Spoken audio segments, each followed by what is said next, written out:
The joy of coming home at last. The smile on the face of aviation mechanic B.K. Dubé speaks volumes.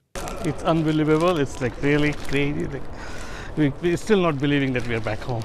Dubé and the crew arrived in Canada Thursday night. When we finally found out that they were coming home, it was miraculous. Everybody was ecstatic. 5 crew members who belonged to 3 different unions. We're just very happy to see them home, very happy to see the reunions when they came home. The crew was not allowed to leave the Dominican Republic since April after discovering that narcotics had been put on their aircraft. They reported it to authorities and paid a price. They were threatened, they were extorted, they were stripped naked and held without food and water for a couple days.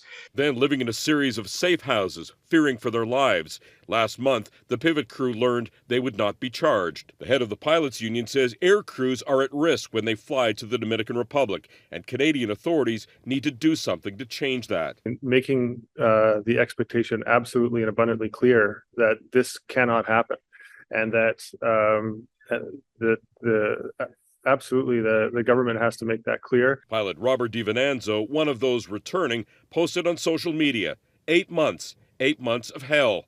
If this can happen to an airline crew doing their job, it can happen to anyone. They were going to work, doing their job, and ended up in a jail. A crew that blew the whistle but got blamed for those drugs on the plane.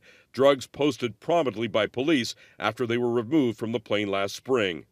Now, Pivot CEO says what the Dominican Republic did to his employees should be a lesson to all Canadians, thousands of whom spend some of the cold winter months there. The fundamental problem is that if you can't keep your tourists safe, tourists should not be going there, and that's where it sits today. A warning based on the experiences of these Canadians who did nothing wrong, just their jobs. Seán O'Shea, Global News.